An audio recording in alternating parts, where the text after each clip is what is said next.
who killed the attorney and Grady. Do I think Wynn did it himself? Yeah. No. Wynn orchestrated it. Remember, the guy who blew off Grady Hale's head was a guy who liked shotguns and worked for Wynn. We learned that a few episodes ago. Oh, that's right. And then that guy got killed after he got bailed out of prison. Yeah. So, Now, Wynn might have done that one, but yeah, I think Wynn, Wynn has never been afraid to get his hands dirty, but if he can avoid getting his hands dirty, he chooses to do so. He'd much rather have a Boyd Crowder or a Daryl Crow Jr. or any of his other a Picker or whoever do the killing for him, I think. Yeah. Especially given that he's got a little bit of a spotlight on him from the Marshal Service. So Raylan pays a visit to the portal, has a short standoff with Boon, where they get a little bit of a false start on their showdown that we all know is coming. And Raylan breaks the news to Markham because Markham hasn't heard yet. At the same time, he also gives Markham a warning, and I have a clip of that. I'll be brief. They got a kid out in my car, nervous being this close to the portal. I got no idea what you're talking about. It's all right. Time comes, you and her both can tell it to the judge. Song he's singing about how his brother got dead, enough to put you away for a good stretch. So, to that end, you were gonna leave off chasing after that money. You, your shitheel cop army, anybody else you got involved in, you are definitely gonna abandon any thoughts you got causing harm to the lady stole it. You misread my intentions, Deputy. I got no cause to engage in that kind of behavior. Poison my own well, and I'm just starting to feel like I'm home at last, setting down roots with my lady friend. Your lady friend? She and I are gonna own this county, son. Town you grew up in. Street you rode your bike down. You don't know. Don't know what? Mr. Markham, your lady friend is dead. As of a half hour ago. Went pretty badly, as I understand it, in the confines of a motor coach belonging to Wynn Duffy.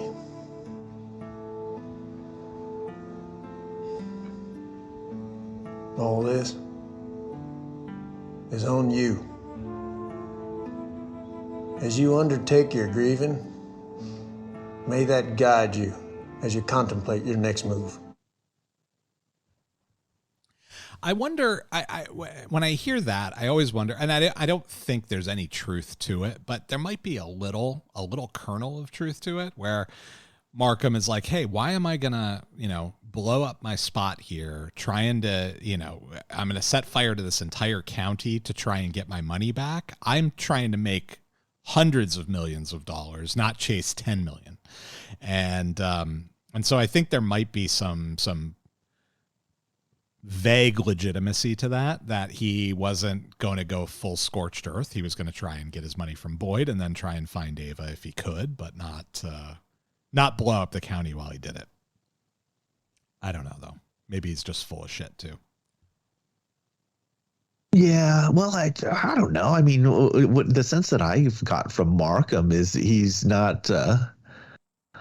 I mean, he does. The sense I get from him is that he makes a commitment, and that's the way he is. He's not like, I don't get the sense he's like, say, Boyd, who could be very duplicitous. Yeah, so, you're probably right. So maybe not. But at the same time, I also wonder about this. Is this, did Raylan give up Ava here? Because what we haven't heard from this point, before this point, Markham didn't know Ava had that money. Boon didn't know Ava had that money. They haven't mentioned Ava's name. They only went after Boyd. And they had Carl try to find out where the money was. And so they didn't know. Not that they wouldn't have eventually found out, but they didn't. I don't think they knew that Ava had that money. I think Raylan actually tipped them to it here. Ooh, that's a good point. So, Oh, that's a good. Yeah. So what does that leave with? So what does that leave Raylan as far as why would he do that other than what? I mean, what's the motive there? Yeah, I mean, I don't think it's necessarily intentional on Raylan's part, right? I think Raylan thought that they knew already that Ava had that money, or at least suspected that Ava had that money. I mean, look, it would be a natural sort of suspicion, right? Boyd gets arrested. Ava's nowhere to be found. You sort of draw those lines, you connect those dots. But I don't think Markham had thought it through that thoroughly to this point. And so Raylan kind of short-circuited it for him, I think. Yeah. Well, that's something that to think about. It certainly sets events on the path that they go through over the next couple of episodes. And and once Raylan wraps up his conversation in the portal, he heads out, finds Earl still in the car. He's worried about getting shot in the marshal's car outside the portal. And he offers Earl protective custody if he testifies against Markham. Instead of all of that, Earl gives up Groobs and pig shit trucks. So he basically said, hey, when they were talking to Ty Walker about getting him out of town, they mentioned two things. They mentioned pig shit and they mentioned Groobs. And we all know pig shit is Limehouse. And we know that Boyd and Ava's exit from Limehouse was not going to be in a pig shit truck because he got passports and a car and all of that from Limehouse. So Raylan already knows that. So Raylan knows that it's not pig shit trucks. So he says, okay, it's got to be Groobs. So Raylan says, okay, I need to go and find Groobs and find Ava and probably Boyd at the same time. Unfortunately, Ava and Zachariah reach Groobs' cabin finally after hours of hiking in the woods, presumably being chased by cops, dogs, and helicopters and still not caught, carrying 200 pounds of money with an old man. I don't know. It again, it's a little unconvincing, but it's fine. They reach Groobs' cabin and the curse. Look, the curse has been inherited. Ava has inherited the Boyd Crowder curse. And they get there and Groobs is long dead. Guy's been dead for months, it appears. And he is not going to be helping them find their way around those moonshine trails. That's for sure. So it doesn't look like it was just looked like maybe he just keeled over. Right? Yeah. Heart attack or whatever. Yeah. Just never woke up or whatever. And then melted into the ground, into his floor. Yeah. I'm wondering if his eyes got eaten. Well, maybe his eyes went away, huh? Yeah, I don't know how bodies decompose. Into the skull or whatever. I don't know.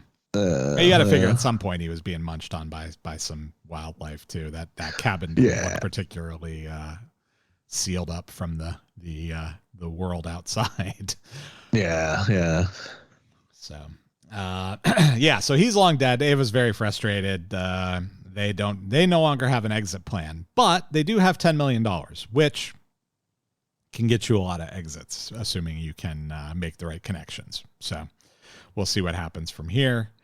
Yeah. And then Raylan, we see in a show of object stupidity, takes off his badge, leaves it in the car, and fields a call from Art. And that's our final clip. Givens, tell me you're on your way in. Yeah, you got a locator in my car? You'll find a kid in it I picked up. He used to work for Boyd. You should put him in PC. He'll give you some good charges on Markham. He pulls his head out of his ass long enough to do it. Or you could honor the responsibility that comes with wearing that badge and bring him when you come back here right now like you were ordered. I'll come back when I get Boyd or Ava the money, or all three. Are you sure you want to do this? I don't see as I got a choice. You? Art, you see where I got a choice? You got 48 hours, Raylan. That's all I can give you. 48 hours, bullshit. Who you got coming after me? Everybody? You got too high an opinion of yourself. Of course, you always have. Everybody's out looking for Boyd. I'll be the one coming after you. And there it is, the showdown that we've been waiting for. You have 48 hours. So he takes off his badge. Come on. I'm going to have your badge. Yeah. I do love that they turn the trope on its head, right? He's like, oh, I can get you 48 hours. And he's like, bullshit. You're coming after me right now. That's right. So... Well, he did kind of, wasn't that when he gave, what's his name, at the club in Miami? Oh, well, yeah, he's on 24 hours. Yeah. And he shows up early. Yeah. So that's where things are left. So we've got Ava on the run, Boyd on the run, and Raylan on the run, ostensibly chasing both of them. Markham is a man with nothing left to lose and everything to gain, $10 million out there. And everybody's chasing the money. Everybody's chasing Ava. And we've got an exciting couple of episodes coming up here. Filled with peril and death. So, and some surprises still. Very much so, I would say. Very much so, some surprises. So, all right. Anything we didn't get to that you had?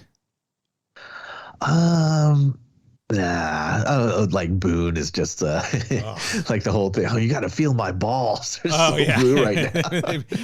Purple. They're so blue. Yeah. Well, I think just like Katherine and what's Markham. Like I think he just. He expresses how much he gets into the danger, the peril, overt or whatever. Criminality expressed through sexuality. It's very creepy. Yeah. All right. Well, in that case, let's get to our final segment. I was telling my friends this morning how yesterday you come to me and you don't get out of town in 24 hours, so I'm going to shoot you on sight.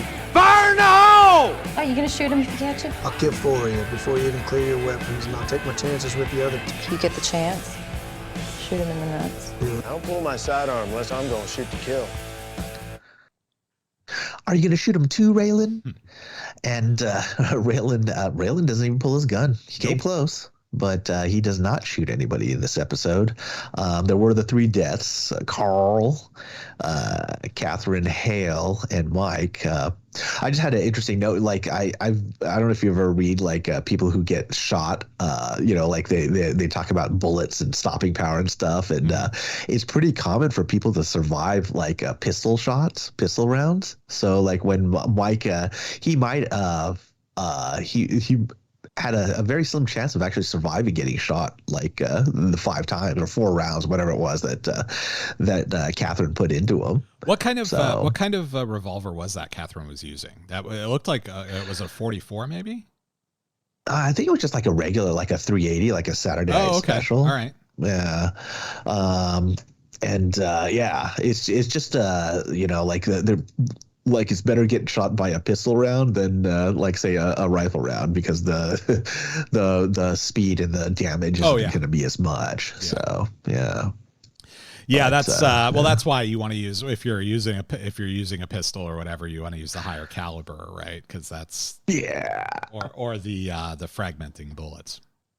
Yeah. Well, the saying is that you use your pistol to get to fight your way to your rifle. That's what the saying is. Yeah. So. But obviously you can't carry a rifle around everywhere. But it'd be very inconvenient, right? Just walking around. Yeah. It depends on where you are. Actually, some places you can carry it everywhere if you want. Yeah. Well, but again, very inconvenient.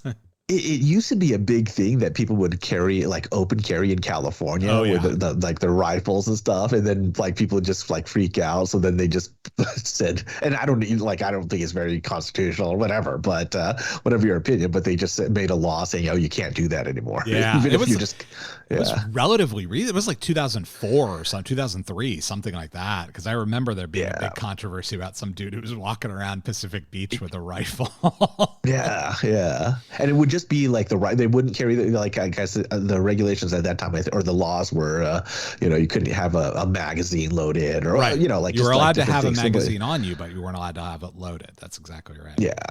Yeah, yeah. But yeah, so so California is